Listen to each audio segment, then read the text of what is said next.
Parents and teachers at odds over push for cameras in classrooms. And so this article is some of the latest changes that may be coming to your school or place where you live in terms of your kids attending school. You know, there's been a lot of new changes. There's mask mandates. There are some school districts where there are governors that are trying to reverse mask mandates based on their concerns with parents possibly suing schools.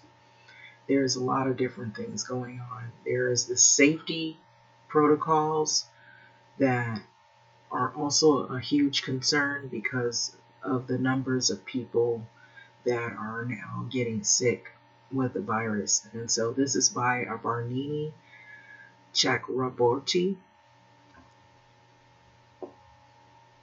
And so this came out August the 23rd, and you see that a growing number of concerned parents across the country have started to push for cameras in the classroom as a debate heats up over students that are taught in public schools. So advocates claim cameras are a reliable way to improve safety, reinforce accountability, and allow parents to see and hear what their children are learning. Now, see and hear what their children are learning. They also say cameras could curb cheating and other bad behavior. So critics claim surveillance systems undermine the teachers and their gross invasion of privacy and could easily be hacked by people with nefarious intentions. And so teacher unions say that they will lead to a nuisance lawsuits by conservative groups that don't want children learning topics such as critical race theory as well. And so Joel Withers, a father of 2 elementary school age children in Virginia, told the Washington Examiner he's not comfortable with a complete stranger watching his children's every move. So as a parent, I worry about who else could be watching, he said. So like Withers, Kathy Daly has issues with people watching what her son Ken, 12-year-old, does on a daily basis, but told the Washington Examiner that she's heard too many horror stories about what happens in schools. So North Carolina parent Lindsay Emmons told WTVD that the cameras in her 4-year-old daughter's preschool classroom might have prevented a disturbing incident that led to suspension and eventually resignation of a teacher. And so 5 months after enrolling her autistic daughter in Wake County Public School, Emmons said that she got a call from the principal who told her that the teacher had been suspended after allegedly placing a weighted blanket over her child's face in an attempt to get her to go to sleep. So Emmons' daughter is nonverbal and would not have been easily able to tell her mother what had taken place. So it was a terrible, terrible call to see or have to know that your child's being abused in some type of way, so Emmons said, and you weren't there, so you didn't know about it, and you can't fix it for her either. So it really is very rough, she says. So Emmons believes if cameras had been installed in an incident that would have never occurred. And so something's wrong with the system, she said. So we need cameras anywhere that a child does not have a voice should have a camera. And so a handful of states, including Texas, West Virginia, Georgia, have passed laws requiring cameras in specific classrooms. So Colorado School District bans teaching. So Colorado is trying to ban teaching of critical race theory. That is another thing that is going on. So in Louisiana, parents, that's a story sort of in relation to this. So in Louisiana, parent Chris Rowe testified before state lawmakers about the need for cameras in his son's school. So Rowe said his son, a special needs student, was abused at the school in New Orleans. So parents don't expect that to happen when they send their kids off to school, but unfortunately it happens more than we would like to think, he said. It's traumatizing. So Rowe's efforts paid off last month when Governor John Bel Edwards, a Democrat, approved a plan for video cameras to be installed inside the classroom.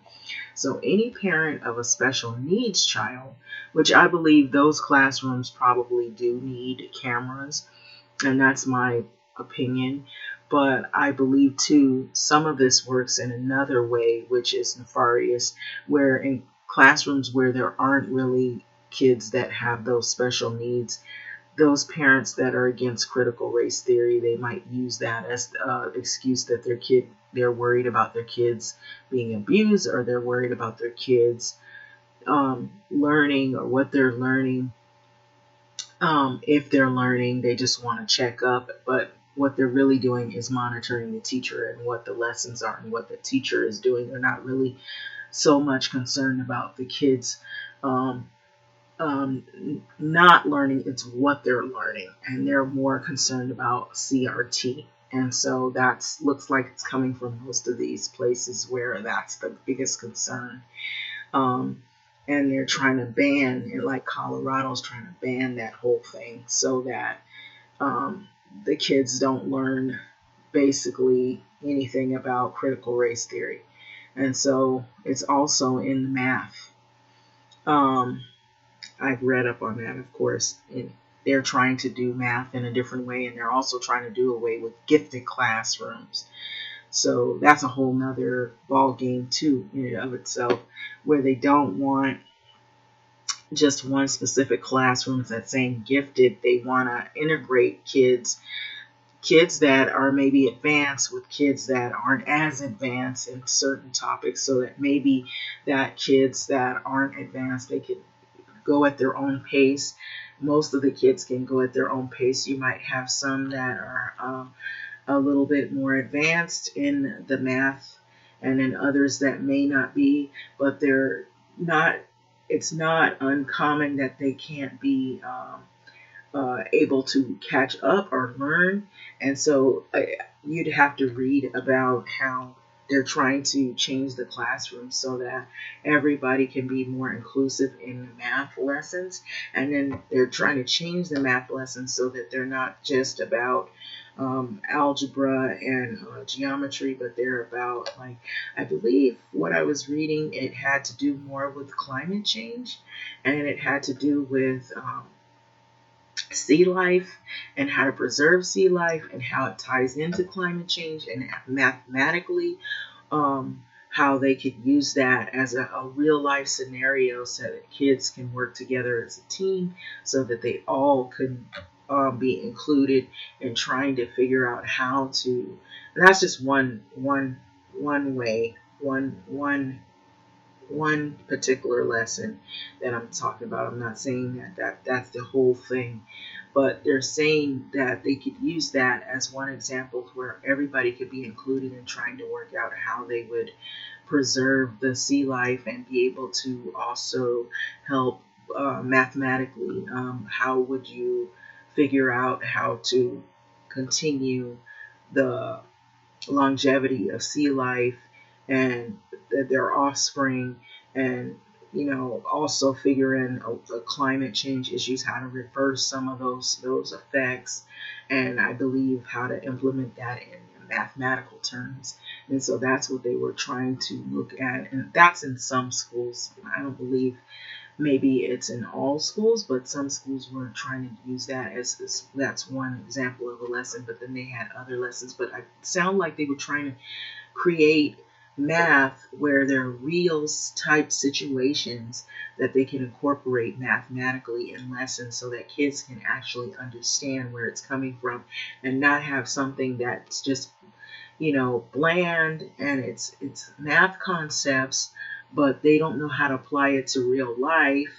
because it's unrelatable, because they don't see how it, because you get that from kids. How am I going to use this? I'm never going to use this later in life. Some kids will say, yeah, I needed that, but depends on what skill set, what job you're going to use. I think engineers and people that are working with, like, maybe, SpaceX, aerospace and stuff like that, they probably would need a lot more math and science.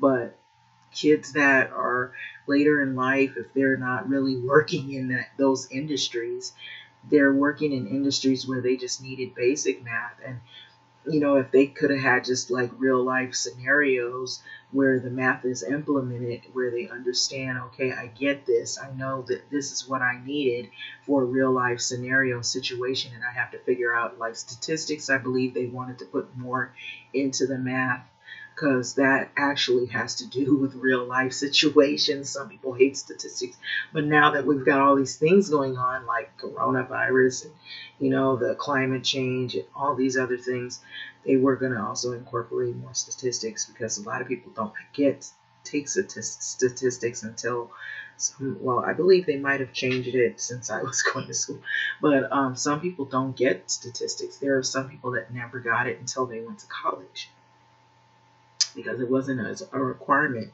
And then when you're in a school that, in the past, they've had schools that are not, performing that well. The teachers only teach, like, maybe you get as high as, like, maybe geometry or algebra or something like that. And you don't get trig or anything unless you're going higher in math for specific careers, or specific maybe requirements to get in certain colleges. And so, or UC schools or whatever. And so now they're looking at trying to make math more realistic to reality on what is going on, so that kids can actually say, okay, this is what's happening in the world today, and this is how you apply it, and this is how we got to figure it out in a problem. And so it makes it seem more like it's something that you can comprehend, and you can say, yeah, this is what I've seen happen in real life. Okay, how would I do this? How would I solve this problem? When it's things that you're like, I have not seen this, I don't know how it's going to apply to real life, then kids are probably less apt to be interested in actually completing those things. It's more like you're teaching from rot, where you want them to memorize a certain skill, but after a while, if they're not actually actively using it in real life, that they tend to lose it. And so that's probably why they're doing what they're doing. But then the critical race theory is another issue. And so the cameras in the classroom, I really believe they should be in, like, maybe special ed classrooms, because those kids, some of them can't talk for themselves. I'll be honest with you, I wish they were in classrooms that I have known in the past that have not been very great. I've seen a lot of classrooms that haven't been very great at all, I'll be honest. And they should have had the cameras a long time ago, because maybe they would have gotten rid of a lot of teachers or people who were very abusive to kids. And then you'll have another teacher that'll say this and this is what's going on in the classroom, but they won't believe that person. They'll take the other person who's been there like maybe 40 years, but why have they been there and other teachers have left or gotten in trouble for crazy stuff that doesn't make any sense? Things, because based on what two of their other friends have said, but you don't see how the kids are being treated. And so a lot of times there's cliques in those arenas. And so in those rooms, sometimes you'll have kids that are nonverbal, that don't speak. And so they see something bad, but they can't speak to say, we saw teacher so-and-so do this to teacher so-and-so. And, that other teacher was defending a kid. And so because of that other teacher, she's been there longer. She knows everybody. She's got friends. So this teacher that was defending the kid gets the axe. And she has no say-so, because there is no cameras in the classroom. And so she's losing her situation because of defending a kid. And so she's being looked at as the bad person, when the bad people are still there. And I've seen that. And so I'm just saying, yeah, I agree. There should be cameras in some classrooms, specific classrooms. I believe that. But in the other uh, thing with the critical race theory, I believe that's actually taught in colleges, and a lot of these parents are in an uproar over nothing. There is something there in an uproar over, but a lot of it has to do with the racism that they're harboring within themselves.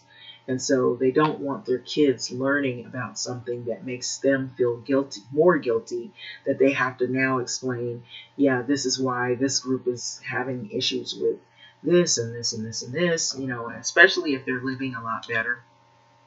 They're able to acquire more resources, and they live in a nicer community. They have nice homes, nice cars, and they don't actually have to worry about, getting evicted. And they're not in those particular situations that other people are faced with. Their worries might be different. Not saying nobody has worries, but their worries are a lot different than somebody that's worried about eating, worried about where they're going to sleep, worried about getting evicted, worried about, basic life needs. And maybe they were doing all the right things. Maybe they went to school. Maybe they did pay their rent. Maybe they did everything they were supposed to do. But now there's this coronavirus. There's all these things going on. So they're set back. So they're behind in their rent. They could get evicted by no fault of their own. They're trying to decide, should I pay my rent or should I feed my family? And there are other people that are not living like that. And they've always been put in a position where they don't have to worry about those things that often at all, maybe not at all. And so maybe their kids wonder, I've heard of these stories about other people going through stuff. How come we don't? Well, how come we don't worry about those things? How come we have a nice swimming pool? We have a tennis racket in the back with tennis court in the back. We can go on trips, vacations. We can leave. We can escape the coronavirus in our vacation home and all that. And that those kids are thinking about what's going on out there. You can only shelter them so much. They're gonna grow up and become adults. And if you're teaching them, you don't want them to be taught about what has happened in the real world. They're going to learn. And if they learn from that way, they're going to learn your way of how to be shallow, how to be unkind, and how to be heartless, and how to have a lot of insensitivity and be someone that doesn't care about others' human suffering, and to be very distant and far removed from other people's circumstance, because they've always had the high life, and they had it a lot better than some other people. They don't know how to help or share with anybody, and so you're teaching them another theory, and that's not good either. So it's not good. I believe the CTR is actually taught in colleges, and what people do with that, they're gonna do with what they do with it. They're gonna learn it, they're gonna see it for what it is, and they're gonna make their decision. They're gonna be decisive on their own terms. And so whether it be, yeah, I understand this, or yeah, I believe that if this person had did this and this and this, then maybe they could have avoided this. So you can't even if you teach CTR, you can't make people believe what you want them to believe, regardless. And so people are going to always come up with their own theories in the end. And if they want to be humanitarian, or if they want to say, maybe they want to be leaning towards another theory of their own. Well, you could do this and this and this to pull yourself out of that situation. And that may be the case, but that's not always the circumstance for every single person. And so it's up to the individual themselves to decide what they want to do in their life. And eventually you can't shelter your kids forever. They're going to encounter situations, whether you like it or not, no matter how you try to say what you want to say to those children, what your beliefs are. There are some children that come from households where their parents maybe don't like certain groups, or they don't believe in certain things, or they follow a particular position politically, but their kids grow up and they do the opposite. And so no matter what you do, you're not going to make somebody do what you want them to do necessarily. You might can steer them in a particular way, but that doesn't mean they're going to necessarily always follow it. So that's my opinion on that issue. But the video cameras, it says they want them to be installed in the classroom. And so I have seen some rooms where cameras are already in classrooms. And so any parent of a special needs child who wants a camera in the classroom can have one. So the earliest date of implementation would be 2022-2023 school year. Let me tell you right now, it's already happening. I'll let you know that. It already has happened in a lot of classrooms, especially here in California. So in Missouri, State Senator Cindy O'Loughlin suggested cameras as a way of keeping tabs on teachers, who might slip in a lesson on critical race theory. And its core, CTR, is a broad set of ideas about systemic bias and racism in American history. So it argues the legacy of white supremacy that remains embedded in society through laws and institutions, which, I'm sorry, folks, I have to agree that yes, that is happening and has happened and is still happening. Though tenets of it have been taught for more than 40 years. Okay? It is the latest front in the culture war over how students should be taught in the U.S. history. And so some schools have already tried to make their schools teach patriotism history.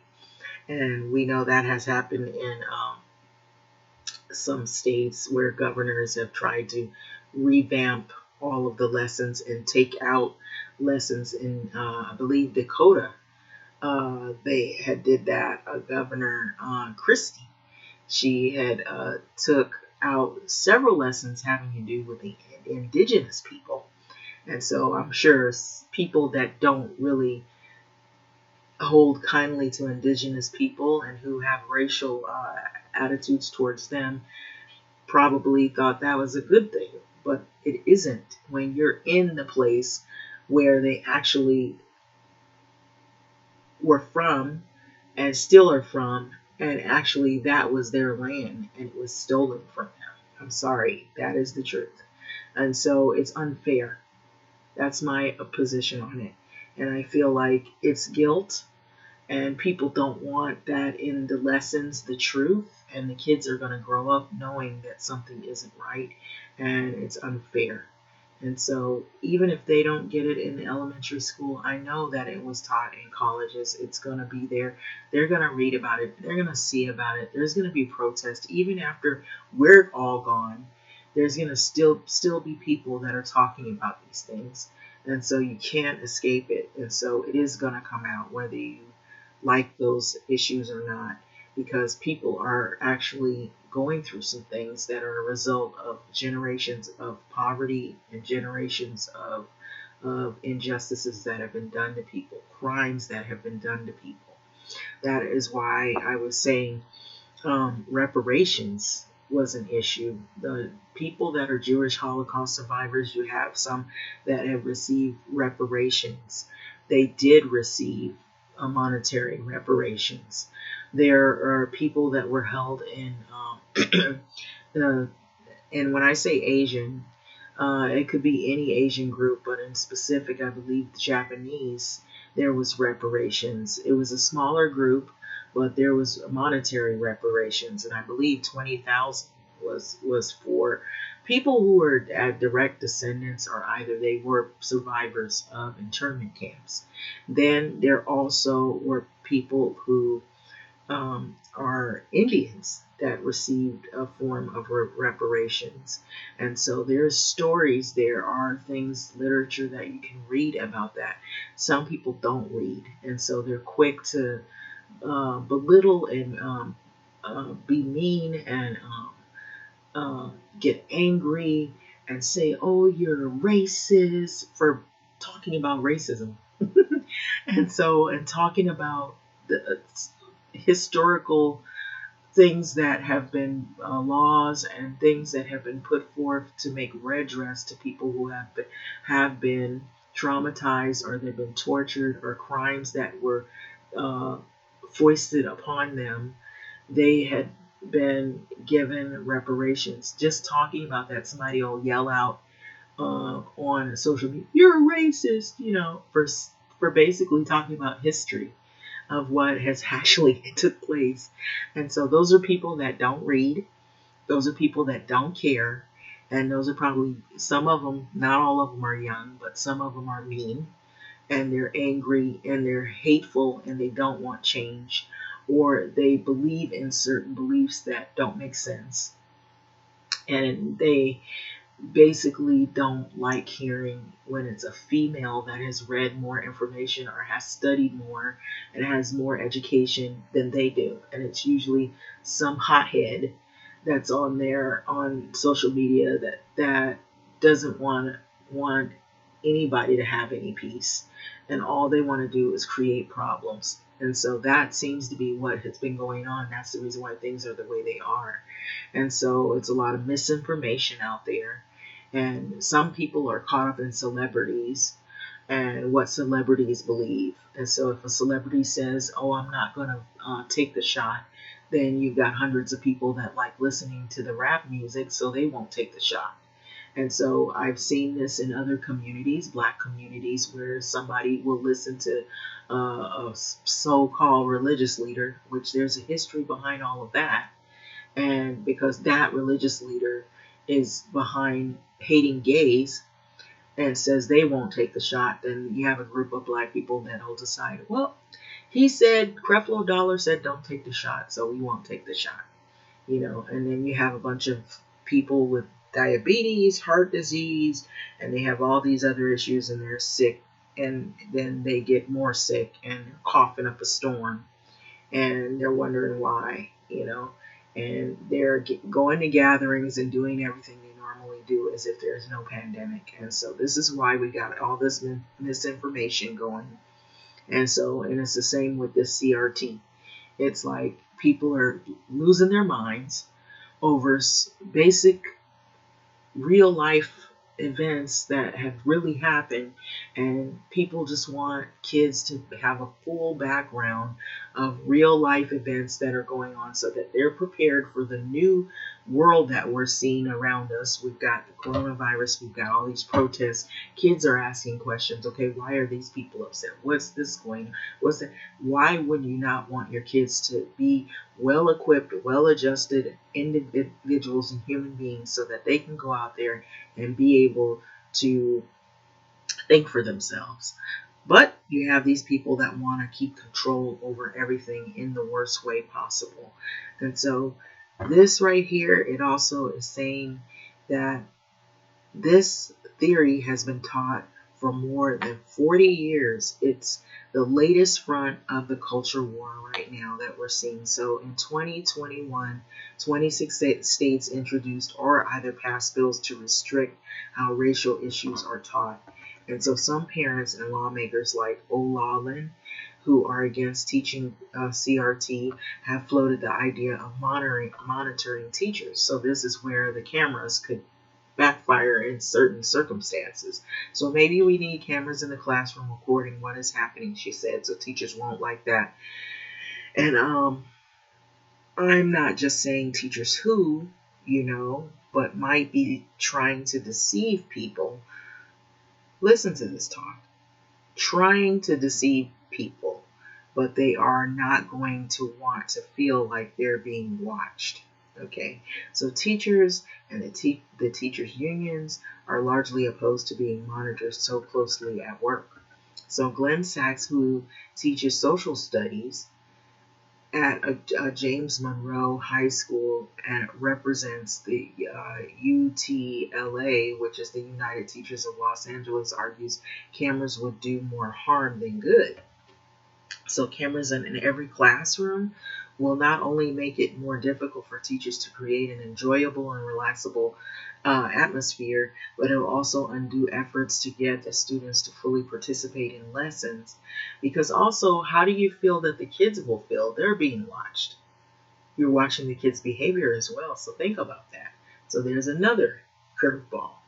Because if you're one of these parents that are a constant denier about your kids' behavior, and we have some kids that can be disruptive, And some kids go through different phases than others. But if you're one of those parents that does it, now you can see what your kid is doing in the classroom. And they can use that to say, look, this is what's happening. We have cameras in the classroom, just like you said.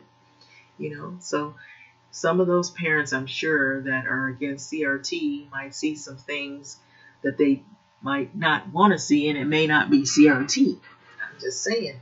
It's another issue. The other thing is here's the other thing. Who is really looking at these cameras?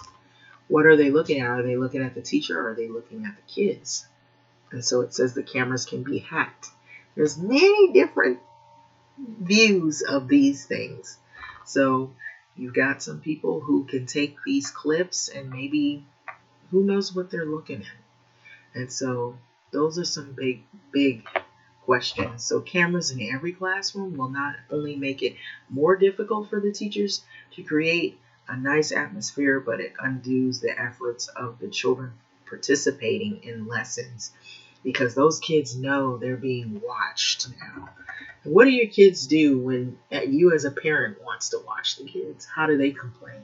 Just with you wanting to watch your kids, how do your kids do? And so think about that. Now you want cameras in the classroom. Okay. So he added that if cameras are allowed in the classroom, well-funded conservative groups that oppose teachers' unions and public education will scour the recordings looking for teachers, words that they can take out of context and highlight the wrongs in it. Okay? So Sachs also believes that giving the green light to cameras would allow like-minded legal advocacy groups to file nuisance lawsuits that harass and drain funds from the unions and the school districts alike, and that will be a big problem. Okay, now here's the other part of this I wanted to bring up. Okay, this was the Washington Examiner. Now here is a parent, Charles Bell, assistant professor of criminal justice science, Illinois State University. So here's a mother and her son. And what is the issue? Black parents say their children are being suspended for petty reasons that force them to take off from work and sometimes lose their jobs.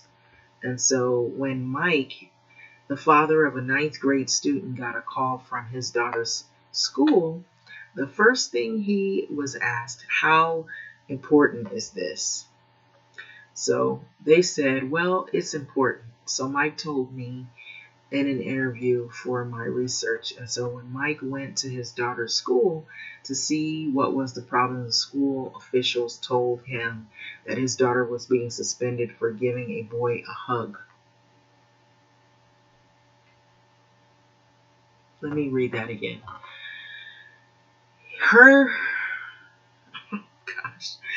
When Mike went to his daughter's school to see what the problem was at the school, the officials told him that the daughter was suspended for giving a boy a hug. He ended up missing out on some of the hourly wages to deal with the situation. So I was like, nah. Not only am I missing out on some of the hours of work, I'm missing out on some of the important meetings, also commitments that I had made to come up here and talk about this suspension, a 5-day suspension for giving someone a hug, Mike told me. So that's one of the things that every time they call me, I always raise my voice about that, and it's been times where the school has suspended her. Okay, and I told the school, so, well, she can't stay home with me. She doesn't have nowhere else to go, so she has to stay at school. So Mike's dilemma is just dozens of that, and it's documented in the forthcoming book, Superintendent Punishment, Violence, and the Failure of School Safety, which is to be published October the 19th, 2021, which is coming up by Johns Hopkins University Press. And so the book is a part of an ongoing research about how Black families view school punishment and its impact on their daily lives. So for more for the book, his book. He interviewed 55 students from urban and suburban school districts throughout Michigan who received school suspensions and their parents. And I used fake names to protect their confidentiality for the protection of the parents and the kids. So as millions of students transition to in-person learning in 2021 and 2022 school year, many may be wondering if an increase in school suspensions will follow. So if suspensions do rise, my research suggests that it could result in lost wages and even lost jobs for parents that are of color, black students, who are suspended, substantially higher than white students. So harm to employment. So much of the research about school suspensions focuses on how suspensions harm students. So for instance, although school suspensions are meant to decrease violence and help create a safe environment, research shows suspensions are also associated with declines in academic achievement, an increase in black students leaving the school district with a record being punitive, dropping out of school, or being arrested. So however, as the new book shows, school suspensions also harm the parents' employment. Specifically, mothers and fathers told him that that the school suspensions lead to a reduction in wages, job loss, for some to accept part-time work as well. Why did I think about maybe it'll drive the parents to do something that they shouldn't do. Maybe that's what I was thinking. But one such parent is Vanessa, the mother of Franklin, a 10th grade student who told me that she had met the school officials to create an IEP, which is an individualized education plan known in schools. I already knew an IEP.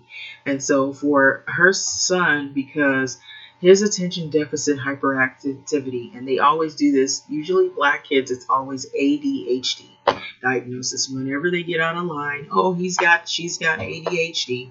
She can't sit down, she can't focus. So instead of implementing the plan as they had agreed to do so, she and the school officials continued to suspend the son or the daughter or whatever for this related ADHD. So she's being suspended, or he's being suspended, for a disorder that they have that's already been written in an IEP, but they're not implementing how to help the child with these issues, which that kid should not be suspended.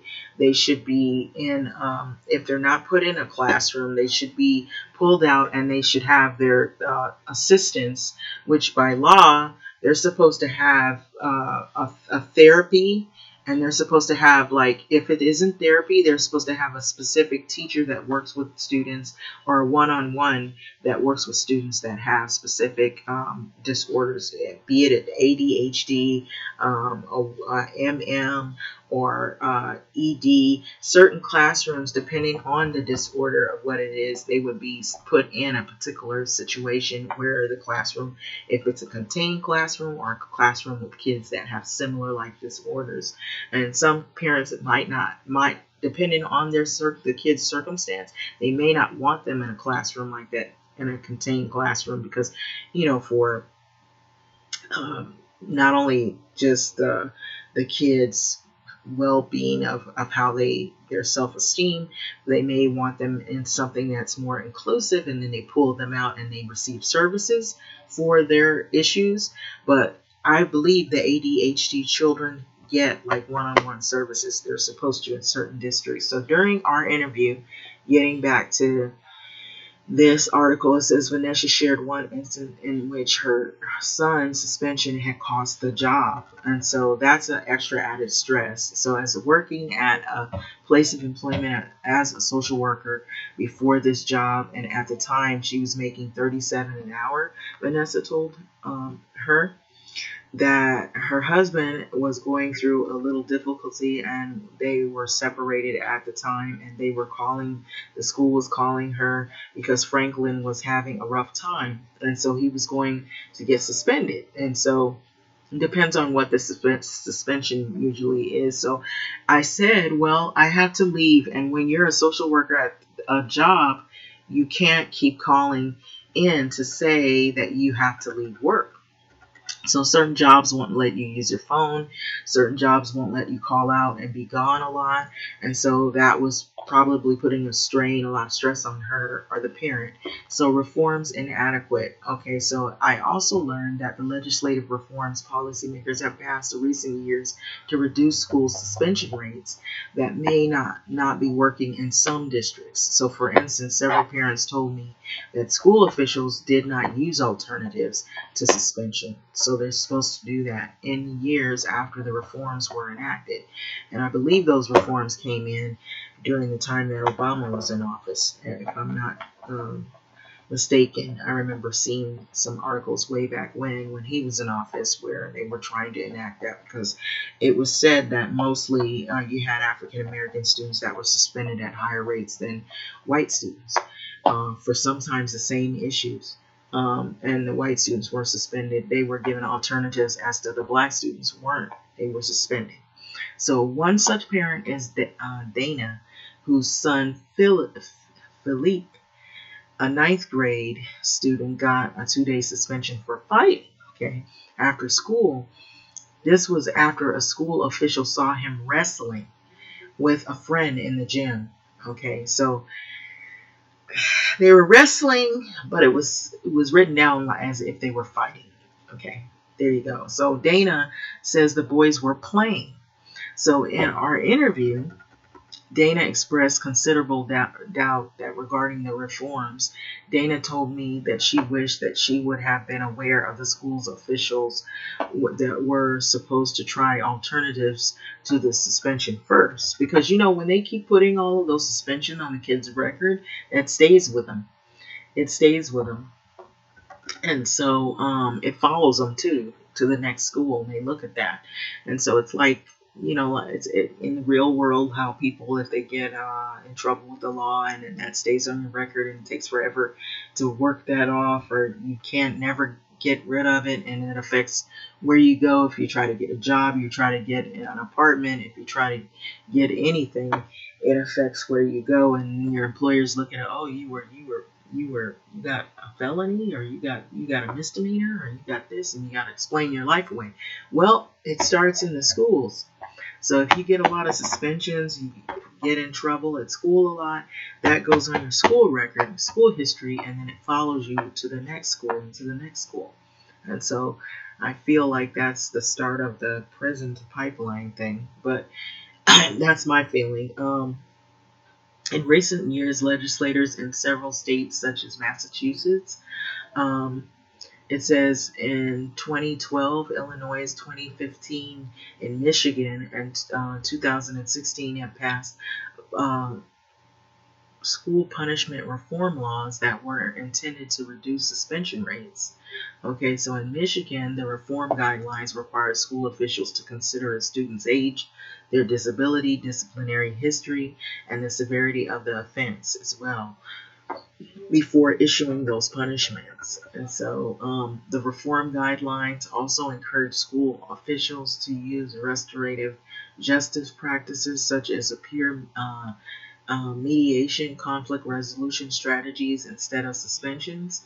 I remember when I was going to school, they used to have detention, and they used to have study hall, or they would have what was called Project Hope. And it was a place where you go where you weren't necessarily, if you were suspended from school, you still had to go to school. You went to another place where they had like a truant officer. If you were ditching school, or if you were in trouble or whatever, or suspended, the parent can still go to work and everything, but you had to go to a different place where they specialize with kids that have disciplinary actions against them, and that kids still had to do their schoolwork, their homework, and then they had called their classrooms to get specific work for that kid to do in a place, but they didn't make the kid go home. And they even had truant officers that would drive around the school to pick you up. This was high school, and I believe they did it for middle school, but I don't know if that was a funding that they gave to the school districts back then. This was in the 80s, so I don't know if they did that back then. It's a possibility, so that that was another way that they would correct some of these issues that you see that I'm seeing here. You know, it's just like we had. I know they still have football. They might still have baseball. Some schools I don't see baseball. I don't see as many curricular activities for the kids to get involved in. That was another way to keep kids out of. They would all be in line. You want to do good so you can be on the baseball team, the basketball team, or the drill team, or whatever. And so there were a lot of things that I feel like are different now. And then with this virus and all this stuff going on, so I don't know. It might be a lot of those. I believe they took a lot of funding from schools. So that's why we're having a lot more of these issues going on where now but they were supposed to pass a law to try to not suspend as often. And so many of the schools and officials were not following these rules. Okay, so this is what a parent, when she was interviewed, she was discovering. So when the school officials don't follow reforms, it affects the parents, such as Linda, it did, whose son, Deshaun, a 12th grader, of course, student, received a 3-day suspension, which was because a video showed that he was present in the restroom when a fight had occurred. And he was there when it happened. So the school officials issued the punishment. Deshaun expressed that he had entered the restroom before the boys started their melee and did not participate in this particular fight. Although the video, which was reviewed, showed was that he was not fighting or talking to the other students at the time the incident happened. So the school's officials upheld the suspension. So their argument was, and so in that case, cameras worked in the favor of that kid. So their argument was that all the bystanders that should have contacted school security guard. Okay, so that was their argument instead of just watching the fight. And so some kids are like that. They won't say anything because they have peer pressure. That if they say anything, that now they're going to be beat up. And so I don't think the adults were looking at it that way. And so that might have been one of the reasons why he was afraid to say anything, or maybe he just didn't want to get into it because he knows, if you say something, then that's what kids do at school. They say, oh, he's a rat, he told on us, or whatever. And so I don't think they have implemented that at all. So I haven't seen that recourse. My son was very upset and he got suspended, and he was like, I wasn't even part of it. And so it worked in the favor that it showed that he really wasn't involved in the fight, but then it worked against him and made him look, they had an argument against him. They know how to turn that argument around against him to make it look like it's his fault, and so in search of solutions. So though the school punishment reforms were intended to reduce suspension rates, studies have found schools that enroll a large percentage of minority students are less likely to implement restorative justice practices. And why is that? I already know in my head, but I'm just saying, I feel like it's when it's kids of color, they're not really caring about restorative justice practices because they don't care about kids of color. I don't know. That's my feeling. So in suspended, I offered some potential reasons why school officials resist implementing the discipline reforms. So, for example, the school officials told me the reform guidelines did not recommend a course of action for it. And they always have something. They always have a clever answer for everything. But we don't care, and they're kids of color, and we just don't care. But it's always some doctored up, educated jargon that they'll put in there to have an answer for every reason that really, when it boils down, they just don't care. And so, for example, the school officials told her that the reform guidelines did not recommend a course of action for administrators who violated them and continued to issue suspensions. Okay. Did not have or didn't recommend a course of action. So basically what that's saying, they don't really have any course of action for administrators when they do wrong. So when administrators do wrong or don't follow reforms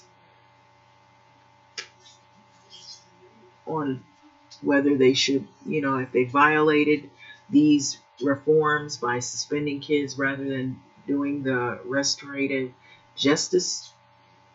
They don't have any. They don't have any way to punish them. They're saying that that it's their school. It's up to them. So they don't get punished for when they do something wrong, but your kid gets punished for things that either maybe they've done something wrong, maybe they're unaware that they've done something wrong because they have a disability, so they're on every level they're going to get suspended, and even if there were other alternatives to rather than suspending them, the administrators, if they're doing something wrong by not trying to use the alternatives, they don't get punished for, they don't get, any reprimand for what they do wrong or what they didn't do or what they could have done to avoid all of this. So it says, I also express the need for stronger legislation emphasizing restorative justice as a means to reduce suspension rates and increase school safety. And so these are all good things. I just thought, these were important because I don't think that people really think about it, how the impact of this. Look at what's happening right now. People have lost jobs. Some are already struggling. People are trying to work other new jobs to try to keep their rent paid. So just think of what would happen if your kid is getting suspended from school. But now we have some new things going on. They have in-person learning coming back.